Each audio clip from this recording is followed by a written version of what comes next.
What advice would you give to young people today in high school and college? How to have a career they can be proud of, or maybe how to have a life in general they can be proud of? I would say like your 20s is a good opportunity to set yourself up for the rest of your life, right? So while the 20s are a period where you want to have fun and you want to experience youth, it's also a good opportunity to start thinking about what do you want your life to look like in the 30s and 40s, right? So I feel like it's the best time to really put yourself out there and take risks and try to hit it, whatever, like to work really, really hard to set yourself up. Because, and I said this at an event I was speaking at, when you're like with poker, when your bankroll is very, very small, it's replenishable, right?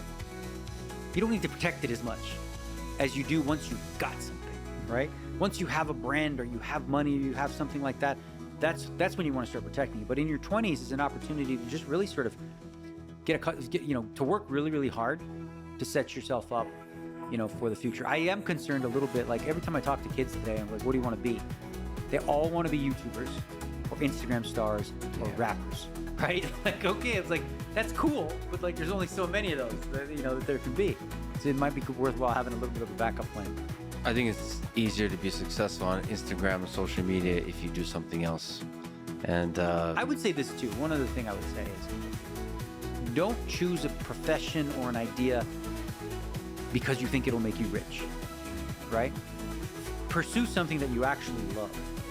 Because if you love it, you're way more likely to become rich. If you don't, you do something that you don't actually enjoy, now you're spending a lot of your life unhappy, doing something you don't want, and if you're not passionate about it, you're probably not, the chances of you being successful are much lower. And also becoming rich, and I've talked to a lot of rich people, hang out with a lot of rich people, is not going to be as fulfilling as you imagine if you arrive there by not doing the thing that you love doing. That's true. Ultimately, the thing that you love doing is like, that's what makes life worth it. There's another quote, and I can't remember who it was, otherwise I would quote them, but it says something to the effect of like, if we believe in the lie that more is always better, then we can never truly arrive. Because wherever we are, more is better, right? I've never understood, and I've been around rich people like, you said, I don't get it. Like, if you have $1 billion, why do you give a shit about money at all? Like, and they're still like, oh, we made this deal, and I'm like, we picked up 300. Who cares? Like, your life is set. Like, there is that bell curve, right? Where obviously being in poverty, there's obviously a high rate of unhappiness, but there's a certain amount of money where you reach, where you reach a level of happiness, and then too much, you find that people that are searching for money to fulfill these holes, it starts to go back down again. Well, the getting more money could become a game, like a sport that's fun to play, as long as you directly or indirectly acknowledge that what you love is the game of it, Sure. versus the actual attainment of And it. I think that's what it is, right? For me, I've never cared about money that much. I just never did. Otherwise, I would have a lot more of it. But it's always been strange to me how people that have that kind of money, like, are cheap in any way. Like they wouldn't donate $5,000 to a worthwhile charity. It's like, buddy, like when it changes your life, not, even like small things like taxes. Like, okay, you have $20 billion and you're worried about paying 33%, 31%. I get it. I get the point of it all, but like it literally has no effect on your life whatsoever. Your life is unchanged, whether it's 31 or 33. Yeah, that's the negative of a lot of money, is if it corrupts the way you see the world, you start to be protective and so on. I mean, part of the challenge of when you get a lot of money is people start to treat you differently, and so navigating that correctly is very challenging. So don't change. Remain the same person you always were, because if you change, you start to, that's why power corrupts. Is you get a lot of power, you get a lot of fame, you get a lot of money, you start to distrust people. You start to push away people that are actually really close to you and also, trusting. I think you develop some biases where you think like you're just this, you think like it was all you and you're a genius and you're so great, and all these other people who don't have, it's just because they don't have what you have. And like then you start to like view that group of people, whether they're impoverished or whatever, as like less than, and that you're some like great guru where you could have just got lucky and bought Bitcoins, that could have done anything, and then you became like super wealthy. And then you have this like Dunning-Kruger effect, where you think you know everything about everything. And a lot of poker people have that. And I'm probably guilty in some ways too. thinking because you can figure out poker and be, great at that you can figure out anything. So there's it's true, right? I mean, we genuinely feel like people that reach the highest levels of poker feel like they are intelligent. So they will look at problem solving and think that they have answers. Well, you have to remind yourself that you're not. It's best to see the world as you did just get lucky, or at least from my perspective, that you're not better than anybody. Yeah, I don't think there's anything wrong with acknowledging that you worked hard to get where you were. There isn't. But at the same time, it's not available to everybody in the same way. Right time, right place. For me, my poker career could have gone very differently. If things didn't work out, if I had some bad luck in the wrong times, who knows where I'd be. So you said your bankroll is pretty small in your 20s. I'm sure you've been around a lot of people you care a lot about who've lost everything in poker. What's that like? What's those low points of losing everything? I think because I've been there, I have more empathy than I probably should for those people.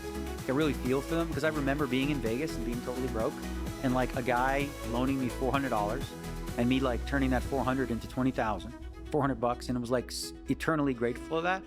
So when I have friends who go through that, I always try to consult them. Obviously, what they really need is money for the most part. But I remember saying no to one friend because he didn't have a plan. So I like to try to help them in that regard. My buddy's like, can you stake me in this game? And I was like, all right, well, how much do you... Then I was like, let's break down the math, bro.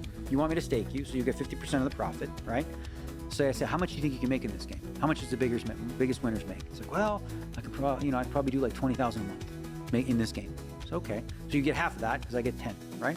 What is your monthly nut? How much are you spending? Well, I'm renting this thing for 8,000. You're spending 17,000 a month. So no matter what, you're set up to fail. This isn't going to work. So I actually didn't give him the money. And I was like, what you need to do to earn more money is lower your monthly nut because it's too high. It just, it doesn't mathematically add up.